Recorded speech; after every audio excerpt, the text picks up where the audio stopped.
Good afternoon. I'd like to call to order this Investing in Infrastructure Advisory Committee meeting for July 30th, 2025. And please just join me in a moment of reflection so we can reflect on the business we're about to do today.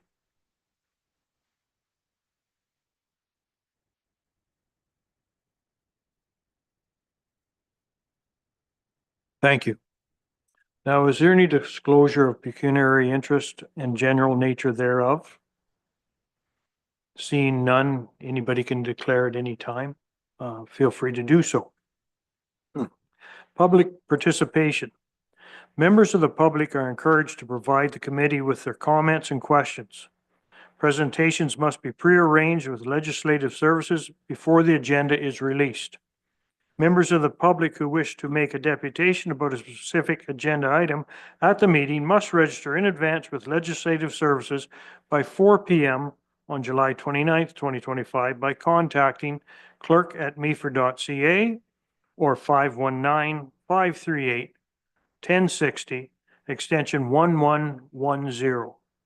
Presentations are limited to 10 minutes and deputations are limited to 5 minutes. I'll ask Ms. Brown, there's no presentations today and no deputations on the business.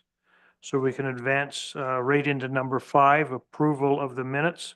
We've all got copies of the minutes from the last meeting. Is there, can we get a motion to approve the minutes? Mike, second by, thank you, sir. Is there any issues with the minutes? Seeing none, we will accept the minutes into the documentation. Moving on to number 6, the water treatment plant. This is actually a very good news story. Meaford's wastewater treatment plant was operated near its design capacity of 3,910 meters per squared per day, prompting a review of future expansion plans. Average daily flows have decreased from 80.4% to 52%. We believe largely due to the successful inflow and infiltration reduction efforts such as sewer relining. Anticipated development and flow data has necessitated proactive planning. In 2025, a consultant was retained to reassess the environmental study, report and help recommend cost-effective solutions. Council should expect in Q4 of 2025 to receive a collaborative report that will contain an allocation policy, an updated depleting ledger, and direction for the scope and design. So like I said, this has put us from 80% capacity to 52. It changes the way we do business in town right now. If this is actually accurate, we believe it is, there is more work on it. Any comments from the participants here today on this? Mike. Thank you, Mr. Chair, and I agree it's a good news story. The one comment I made to my on my notes was, wow, that's extraordinary, and that does give us a whole lot of breathing room going forward, and it gives us some time to make better planning for the future. I would suspect that when council receives its report, it will also include what other lining projects are intended, and with the consultant's assistance, they could perhaps indicate how much further we can improve on our usage or our infiltration remediation. And then what does that do? And I'm being interested in the report. What does that do for our urgency to expand the wastewater plant? So I'm really interested in seeing that report when it comes out. That is a terrific story. Thank you, Mike. And just for your information and information of the public, during council, we accepted the report. We also said we're not going to take our foot off the gas pedal. We're going to continue relining. We're going to continue getting sump pumps out of the sewage plant. We're going to look at expansion, whether it's a major expansion or half expansion. We're not taking our foot off the gas pedal. We don't want 5 years from now saying, boy, we should have started 5 years ago. So we're in agreement. I think it was unanimous that we're going to push forward as hard as we can. We are still going to try to meet with provincial governments, federal governments, to try to get some help and move forward in this. Yes, George. Thank you, Mr. Chair. I just wanted to know that I think that's very wise to continue those efforts there. As I was looking at the table, which is a little bit further down in the staff report there, it did note the fairly sizable drop in capacity that was utilized at the plant between 2017 and 2018, prior to, I believe, any of the relining projects or any of the replacement projects. So it is interesting that there was such a drop, and I don't know if there's any clear indication as to what caused that drop if it wasn't the lining or the replacement. It would be 50-50 there. And they're saying, I forget what they said, when they line it, it gives another half-life to that pipe. If the pipe's a 50-year pipe, it gives 25 years. If it's a 100-year pipe, it gives 50. So it's not a very temporary thing. It's supposedly good. And we are proceeding with more sewage pipes. But the relining is going to stay a main focus that on projects that we don't have in the near future. Yes, Mike. As a follow-up, Mr. Chair, in public messaging for the sump water discharge into the sanitary system is always one of those challenging things. And we even resort to having smoke tests, and people will kind of panic when they see smoke coming out of their sump hole, and that's on purpose so that we can detect who's got sump water going in there. And it's clean water that does not need to be treated. It just needs to be discharged outside, and people that don't do it are causing all of us to treat clean water. It's costing the taxpayers, every taxpayer. So I'm just wondering if public messaging is going to be increased in that regard, because that's obviously cheaper than building a new plant, or at least relining pipes. For sure, Mike. It's imperative that the public get involved. And I'm kind of making these figures up. But if we put out 1 million liters of water out of our water plant, we should treat 900,000 coming back, because some water's lost, watering lawns and washing cars. But we were putting 1 million out and treating 2 million coming back. The plant is made to treat dirty water. It can't treat clean water. Clean water takes all the enzymes and the bacteria out of the plant that makes the plant work. It's a double negative on clean water going into that plant. So yes, the public has to get involved. Yes, sir. Sewage treatment plant. Phosphorus levels are rising in the effluent. Oh, you have to turn your mic on. Just hit the, beautiful. I had that problem with your play too. As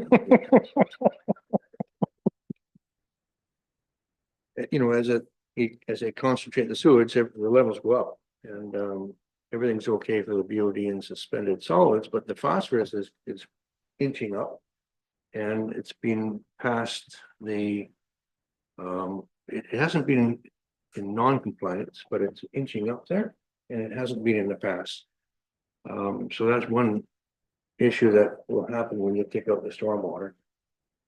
But you can add a phosphorus removal system to an existing plant fairly readily, and Meaford has none. So if phosphorus becomes the issue in the future, then I think the engineers could look at just doing the phosphorus removal and not a large expansion, perhaps. Greg, I was unaware of that, and it's something that I'll bring forward to the powers to be. I was unaware of that. Thank you. Harley. Thank you, Mr. Chair. A couple of things. I don't think our water treatment plant has any way of treating phosphorus. And I think in our last report, there were about 3 or 4 of the tests out of, I don't know if they're done every month or if it's a monthly test or not, were noticeable phosphorus levels. I think they were well below the, I think there was something like 3.3 out of 10, like, I could be wrong with the numbers, but there were 3 that were yellow marked by Ms. Howard, our environmental lady.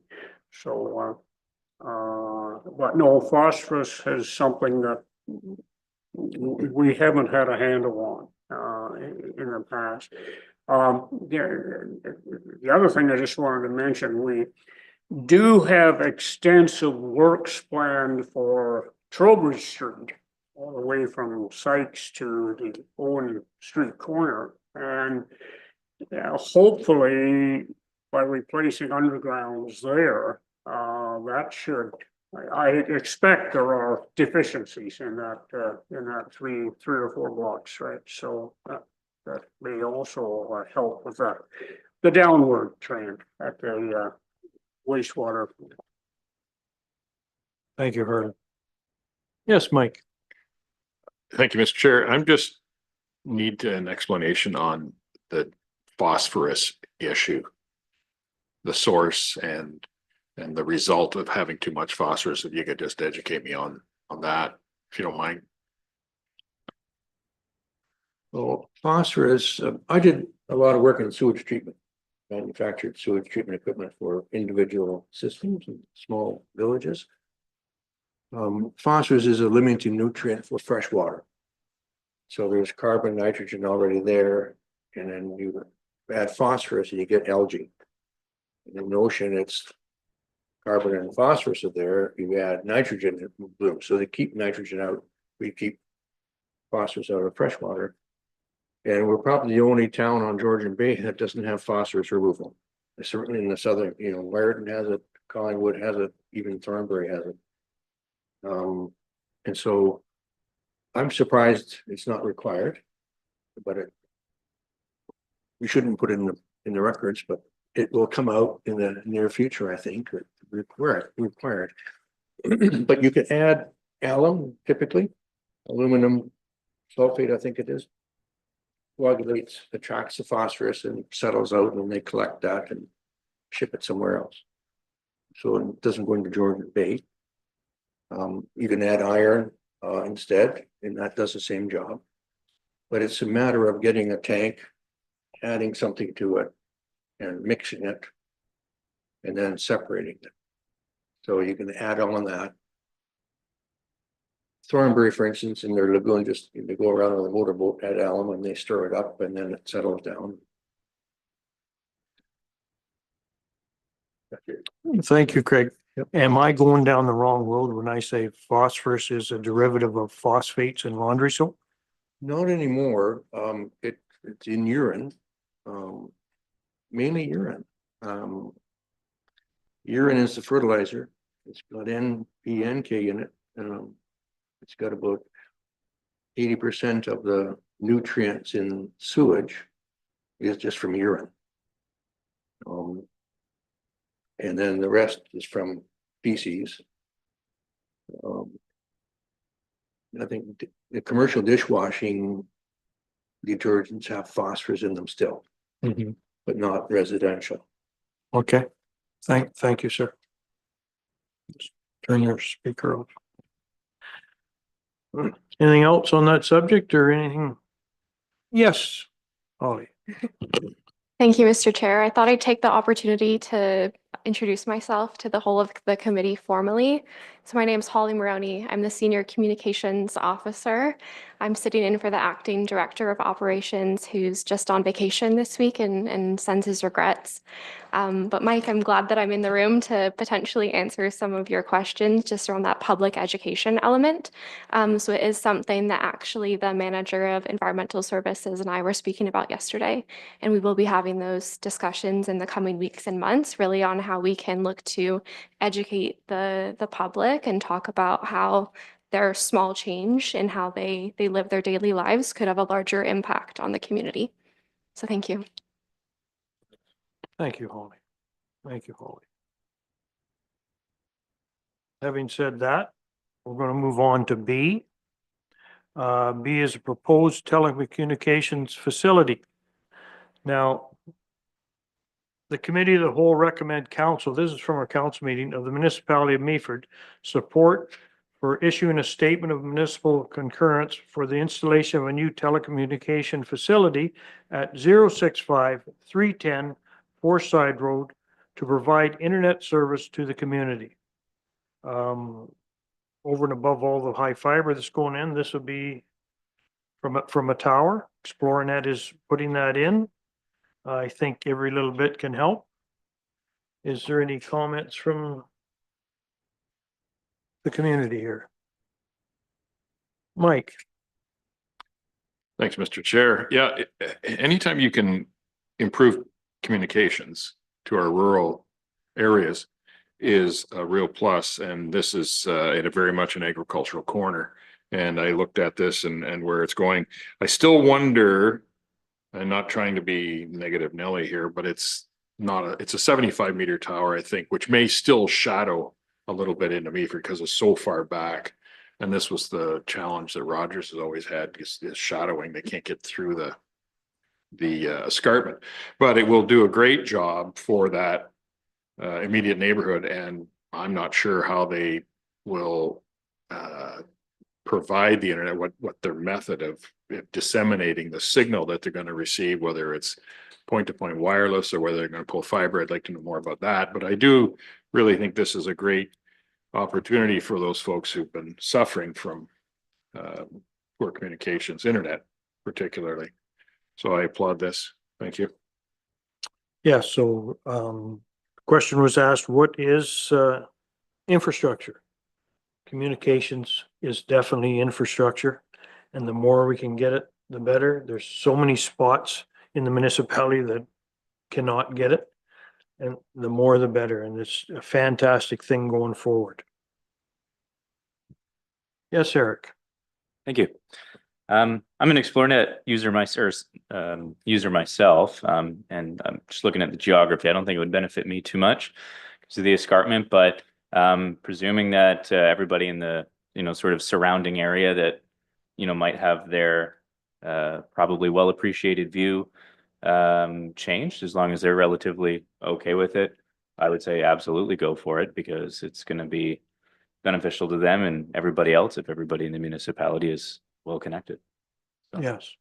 So you are tower to your house internet, because there's one at Balaclava. Is that the one you're off of? I'm pretty sure it was originally set up as satellite. But I've noticed that since some of the towers have come online, even across Owen Sound, on the Georgian Bluffs side, I've noticed the connection get better. So I think it's a bit of a mix. I'm not exactly sure how it works. But I've been happy with their service that they've provided us. And so if everybody in that area is cool with it, then. But you don't have a cable, you have a dish. I've got Yes. a little dish. Yeah. Okay. Beautiful. Thank you. If there's nothing else on B, we're going to move to C. And C is an addendum heritage permit, Georgian Bay Harbor Limited. And question was asked why a heritage permit would show up on investing in infrastructure. The building that's proposed for downtown Meaford, I think, does affect our infrastructure. It's going to affect our sewage capacity. It's going to affect a lot of stuff. It is a very contentious building. I personally, and I'll get a few emails after this, I don't mind the looks of the new building, but I know it doesn't meet heritage standards. And right now, what we've done is asked the proponent to go back to a confirmed heritage person to get their input on the heritage of the building, what could or couldn't be done to change it, because there is very little expertise in the municipality. So we're going to go out to a company, or we've asked them to go out to a company and get their opinion. So if there's any, opinions here, I'd like you to share them. Eric? Thank you, Mr. Chair. Like yourself, I think I have possibly a controversial opinion on this one too. When I think of heritage, especially in downtown, I think it's important to consider that a lot of the heritage is focused around the idea that you have a good, healthy downtown where people are there to live in and enjoy it. And if you can do something that's going to make that more feasible for more people, then I think that's great. So having, this many units, right in the middle of everything, I think is a good idea. I do sympathize that, when you come down the hill and you look and if the view is going to change and you're going to see this building, that will change things. I think there's a lot of good to it to sort of balance out that negative. And if it's designed in a way that is at least somewhat in keeping with the rest of town, I think that's a pretty good measure, mitigation measure. A lot of people in the a couple years down the road, once the initial sting goes away, the initial change goes away, I think there's a possibility to have it blend at least somewhat and do a lot for keeping the energy of downtown Meaford alive. Thank you, Eric. At least we got two people thinking that way. I do expect some emails. Anything else on this subject? Yes, Mike. Mr. Chair, I recall several years ago going through similar discussions when the new library was sited at the corner of Sykes and Trowbridge, and it was not considered to be a heritage type building. So what I learned through that process was that a heritage district is not designed as an intent to preserve a community as a snapshot in time. It is to honor the heritage that was in that area. And then the municipality can exercise its design controls through the Planning Act to help sculpt the look of a building without trying to force undue costs along to the developers, that if you tried to do a building such as they were built back in the day, they just wouldn't get anything built. So this is in that same situation where it falls within the district, but as a kid, I remember there was one or two houses down there, and we didn't preserve those. They're gone. They were destroyed by either continuous flooding or through fire or whatever. We didn't build them back. And then when the corner operation was there with an early set of cabins and so on, and that wasn't Heritage District then, but it exists today in a different manner. So when somebody buys the land and brings forward a plan, and that plan is to bring people to town that are going to benefit not only all of the retailers in town, but they also bring a dynamic to a community, that they'll bring people from other communities or larger centers that bring an additional set of skills and a set of energies that benefit the town. So I don't want to just shut down, or at least suggest that we shut down a building that doesn't comply with our thought of what is historical, but also look upon it as,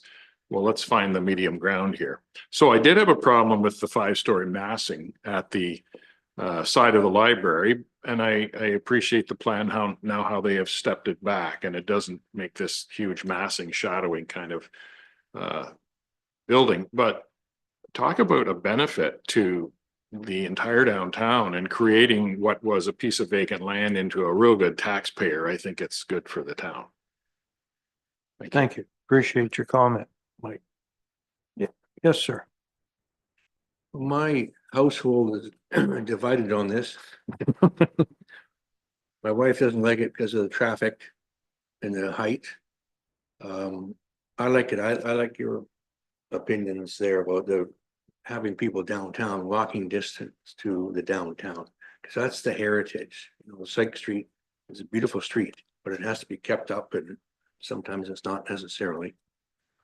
The height for me is not a problem. And the heritage, the library, and also the condominiums across the street, I mean, they're not 1880 style. And our house actually went through the Heritage Committee too, on Bayfield Street, and Luckily we got through, but you know, one member didn't like it, was really opposed to it because it, you know, it was sort of square. We're across from the cannon up here. Anyway, so this new development at the bridge there, I think is a good idea. It looks very nice to me, and parking, traffic, sewage is always going to be an issue, but that's, other than that, the heritage issue, I think, should be just you know, ignored. Thank you. Yep, thank you. Anything else on that subject? Just gonna, yes, Eric. And just to the thought of sort of making it tall and just very big. Sort of two additional thoughts. I was thinking of the equitable building in New York City, which was the sort of main driver when it was built to start using stepped designs in New York, because it cast such an aggressive shadow. That from then on, they decided when we build tall buildings, we're gonna bring them back from the sidewalk. And I do worry what effect it might have there. And I'm considering the buildings that are immediately across from it. And I think in this case, it won't do you know, too much damage there, even though it is sort of on the south side. But at the end of the day, if we're going to be looking to have efficient, affordable units, we're going to need things like apartment buildings. And if we just resign ourselves to building them on the outskirts of town where they're not near anything, forcing people to drive and, you know, just basically taking up, you know, a field to stick a building and not have it be any type of organic, alive sort of segment of town, I think would be a disservice. So really, like, density and size should be downtown. And if it's done nicely and done with care, and intention, it could be just fine and ultimately be appreciated by everybody. Thank you. And just to add, I don't know if there's much the municipality can do. The proponents went to LPAT and they approved it. The density matches, everything matches the provincial policy on the building. And so I don't know if there's much we can do other than the heritage. So it's interesting. We're going to see how it goes forward. Thank you. Yes, Mike. Thank you, Mr. Chair. Just an add-on question.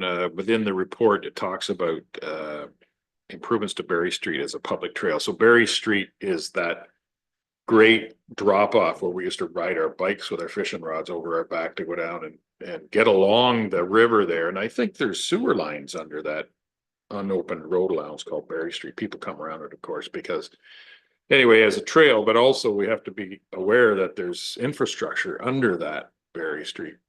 So hopefully when they're building, they stay within their lot lines. But I'm sure our departments are ready for what's going on. And then that'll bring up the question to that inverted siphon that we have at the corner. I don't know if you've got that on your mind to talk about today. I don't, but I do have an answer for you. The whole department is seriously looking at that. I asked the question. Yeah. Your question. And they are going to delve into that as soon as possible. Right. That, you know, it's an answer that I couldn't get. They didn't know. They're going to get me an answer. So I appreciate you bringing that up. It was something that not one person thought about other than Mike Becker. Well, we like it when our toilets flush, sir. Yes, sir. Thank you. Thank you. So we'll go on to D. And what D is the same proponent has offered to build a building where the old Legion was, 1 Legion Road. And we've been asked to take a holding 5 symbol off of the property. Council has, and that puts it into the position they can move forward, and that building should start soon. And henceforth, that's where I wanted to see, because it's the same proponent. Are they going to do a good job down at the harbor? Well, let's see what they do on Legion Road. That's what I wanted to get them at and see what happens. So, you know, it's a firm that we don't know anything about.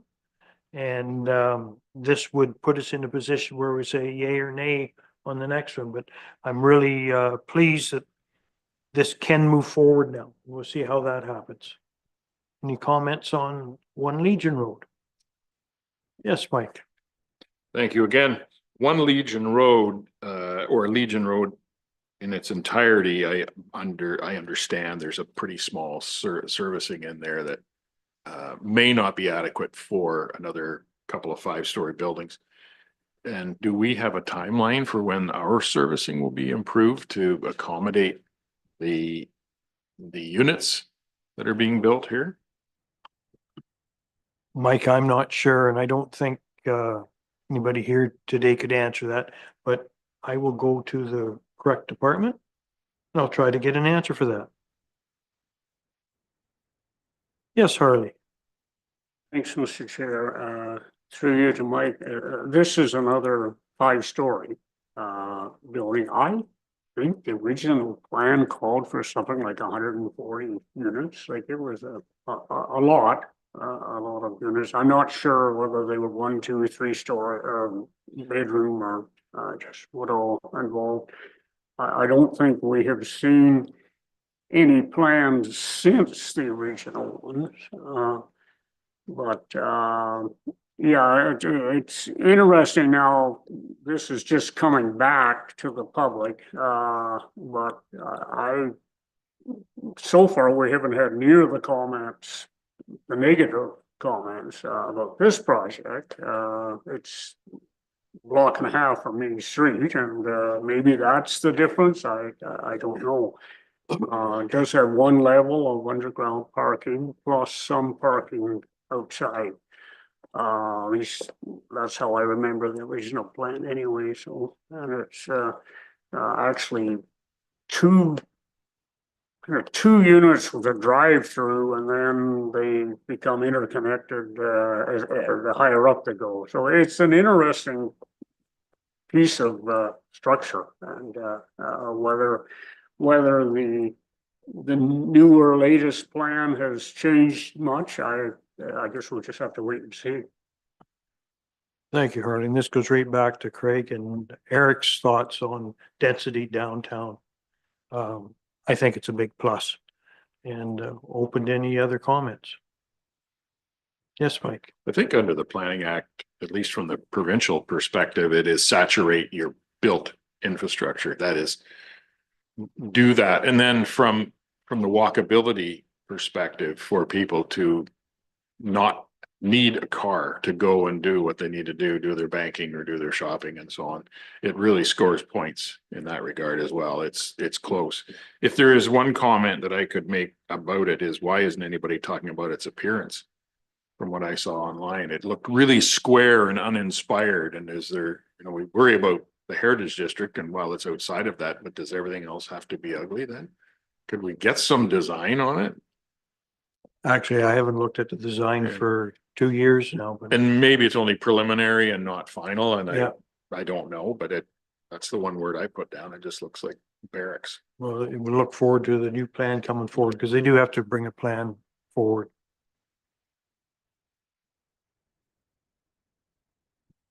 Beautiful, beautiful.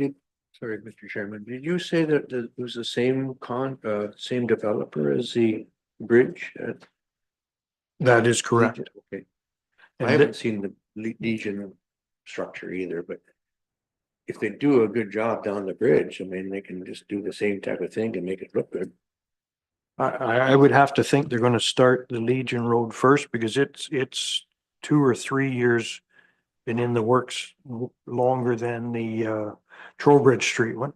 And now they've got permission to move ahead. I think I hope to see something happen in the very near future, and I look forward to something coming forward. Having said that, we're going to move to E. Now, Nelson, oh, yes, Holly, I'm sorry. It's okay. Through you, Mr. Chair. Thank you. I just wanted to direct all members of the committee to our website and to the current development page. And on that, you should be able to see a tile for the Georgian Bay Terrace, and that has the drawings. I'm not seeing the renderings, but I'll connect with our manager of planning to see if we're missing anything. But those drawings are available on the website right now. Beautiful. I did forget about that, Craig. You can go on the website. And are they up to date, Holly, or they're the ones that were there for 3 years ago?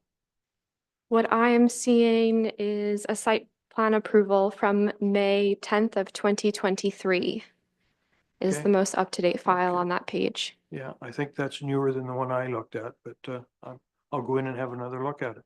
Thank you, Holly. Thank you. Going to E. I don't think we have anything on print here, but just a basically discussion, the Nelson Street parking discussion. What's happened is we've approved the money to go forward to redo the Nelson Street parking. It's gravel now. We're going to do some little bit of boulevards, pavement. What's held this up is getting in the chargers for electric cars. We failed twice getting money from provincial government and the county to help us do that because they're very expensive and we were looking for help. So I do believe that's on hold right now till we can either decide, are we doing the electric chargers on there? I believe we should. And are we going to get some help doing that? And are we going for class A, B, or C? Because the difference in price is from 30,000 to 130,000 or more for the different classes, or I think it's actually more than that. And going forward, I would like to see it happen. Is there any comments from around the horseshoe? Yes, Mike. Mr. Chair, I think that whether or not you decide to invest in chargers shouldn't hold you back on doing the paving of the lot. You can determine where you want your chargers to be and put in some conduit to carry future cabling from wherever the pole transformer might be. So you can just pull that in afterward, I would think. And get on with getting that paved and getting it lined. You'll double the parking in there. As soon as you put lines on it, people kind of stick to the lines. We're good. We obey lines around here. So most of us. So I think I would not wait for that. Just be prepared for when that comes in. And if it just takes conduit, maybe I'm wrong. Maybe it takes more than that, but wire is wire. No, that's something I will bring forward on the next, probably our next meeting, because I think it's something that has to happen. Yes, Eric. Thank you. I wonder, I really like the idea of electric chargers, and if we can invest in them, that'd be great.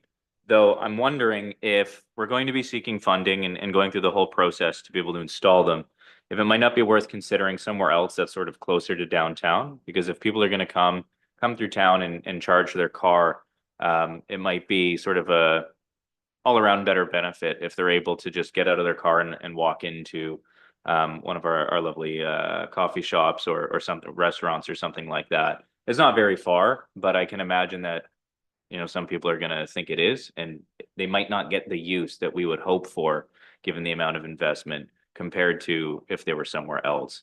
And I would hate that to see us get to the point where we're doing something with, say, like just anything downtown where we're going to put them and then they don't get used there. Yeah, okay. Note taken. I know there was two other spots they were thinking, one in behind McGinty's. They were going to put some in behind there. And they were talking down at the end of Nelson Street at the harbor. They're hoping to put some there. So there was going to be 3 spots. Okay, cool. Eventually. That's great. Okay. Yes, Mike. Behind McGinty's is private property, so that might prove a challenge, and maybe the owner, when he does his development, we'll put them in. But I would offer to my friend here to the right that if you have an electric car and you want to charge it at Walmart, it's a farther walk from the charger than it is the front door of the Walmart than it is from Nelson Street That's true. to the coffee shop. So I would think people would just be happy to note that there is one in Meaford and then there's something en route they can plan for. So that's my thoughts on that. And then do we talk about the lot itself not having a bunch of concrete barriers throughout to impede snow removal and add additional costs for maintenance and so on. Well, this is what I am concerned about with the plan that's on the books right now for that parking lot. I have a half-ton truck. I doubt that I'd be able to park there. There wouldn't be room to swing it because of the grass boulevard in the middle and whatnot. So, yeah, I think it has to be relooked. And, I am going to bring both the, chargers and the barrier free. The idea behind it is to create less heat because of the pavement. I understand that, have a bit of grass in the middle, but it would be, to me, it would be for small cars only. Because and snow removal would be impeded immensely. So I'm going to bring up both of them at our next meeting. I'm going to bring it through, council inquiries and we can revisit that. Yes, Craig.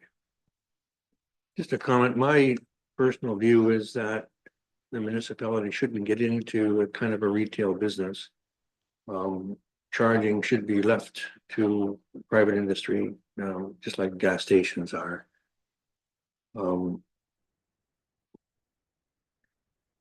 The developers used to, and probably still are some places, required to set aside a certain area for parks, for recreation when they put up a residential subdivision.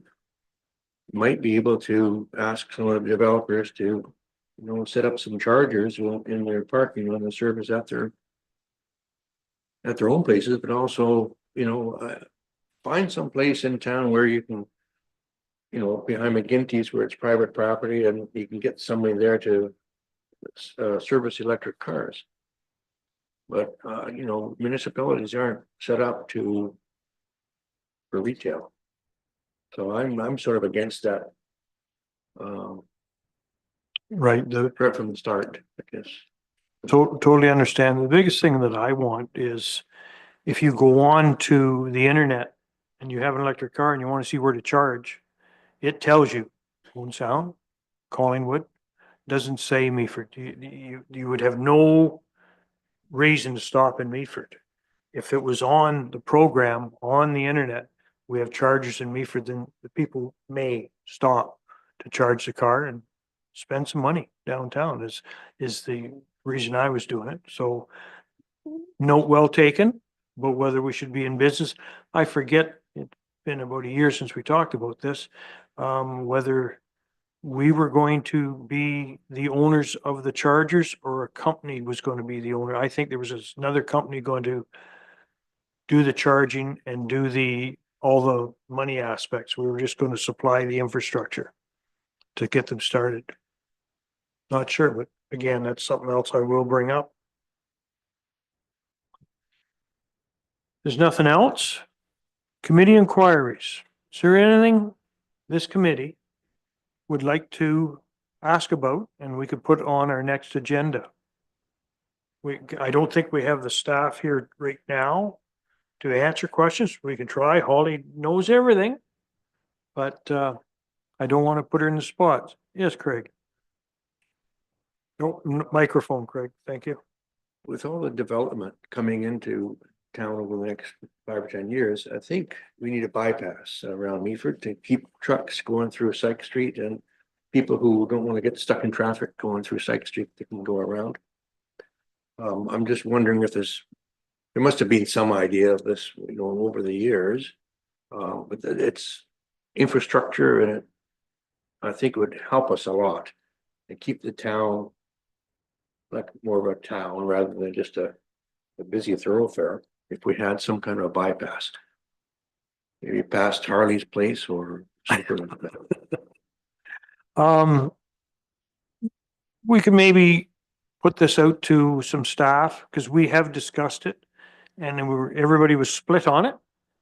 Because you're going to push the trucks around the town, you're going to push everybody else around the town. Nobody's going to stop in the town. And that was the double-edged sword. And a bypass is something that this municipality with 11,000 people could never afford on its own. It would have to be a provincial mandate. I think it was looked at and we didn't get far on it, but that's something we could put forward. Yes, Mike. Yeah, we did talk, well, as long as I've been here and that situation has arisen and the question around, okay, where do you cross the river? So you need a bridge somewhere. And bridges are terribly expensive.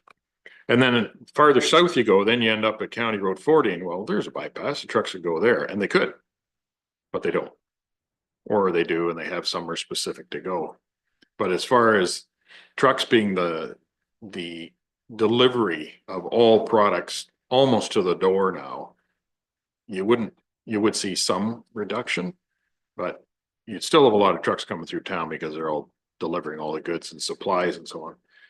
As far as huge loads of stone that's going somewhere else, I mean, where do you turn them? We don't have facilities and we don't have roads that would enable trucks to easily do that. I would support somewhat that if you put a bypass, then you will lose perhaps some people coming just going through rather than have them stop. And I think there's a reason to have regular cars go through and stop and whatever. Maybe if you had a charger, they'd stop.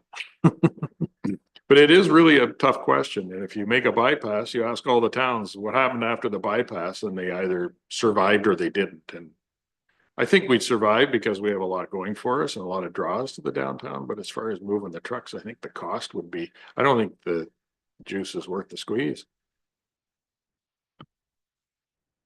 Yes, Harley. Thanks, Mr. Chair. Well, bypass has certainly been on the books for many years. MTO, I don't know, 7, 8, 10 years ago was talking about a bypass starting at Grey County Road 2 between Georgian Peaks and Thornbury and going out around someplace and I think coming out the 7th line to the Highway 26. Now, obviously that didn't go anyplace, literally and figuratively. In the town itself, and we have considered this, it was considered a last transportation master plan that we only have now basically 3 ways through the town. One is by 26 through Main Street. The other is to go down St. Vincent Street and across the bridge and out Bayfield. That's your lovely home, Craig. And the other is to go up the Mill Street Hill, and the Mill Street Hill has come up a few times about whether we should keep that open or make a couple of cul-de-sacs at the bottom at the top, or anyway, it's looming out there, and again, maybe it's something that we're going to have to get serious about in the not too distant future, because it could be a problem. I think there has been a bit of a slant away from bypasses of small towns, mainly because of the fact that in the last 40, 50 years, it has simply killed some small towns. So there's, some resistance to doing that anymore, to keep the traffic coming into the small town as much as possible. If the small town is going to disappear, let it self-implode, not take the life away from it. Thank you, Herb. Anything else? Okay, and if everybody wants to put their nose to the grindstone and get back to me before the next meeting, it's only 5 weeks till we have our next meeting. Let me know what we want to bring forward. I'd appreciate it. I'll call one of you to show up for that meeting, the agenda setting meeting. But if there's nothing else, I'm going to go on to number 8, which is communications. The committee will consider correspondence received by members of the public during each meeting. To share your comments, thoughts, or concerns with members of the committee, the public can send an email to clerk@meaford.ca. When emails are received to this email address, they will be compiled into a correspondence list, which is then distributed to committee members prior to the meeting. The cover sheet of the list will be included on each meeting agenda. The contents of the correspondence list are not included on the public agenda to protect the privacy and personal information of those residents who choose to send in their thoughts and comments. Having said that, the date of the next meeting is set for September 3rd, 2025. Having said that, I'm going to call for adjournment. Thank you.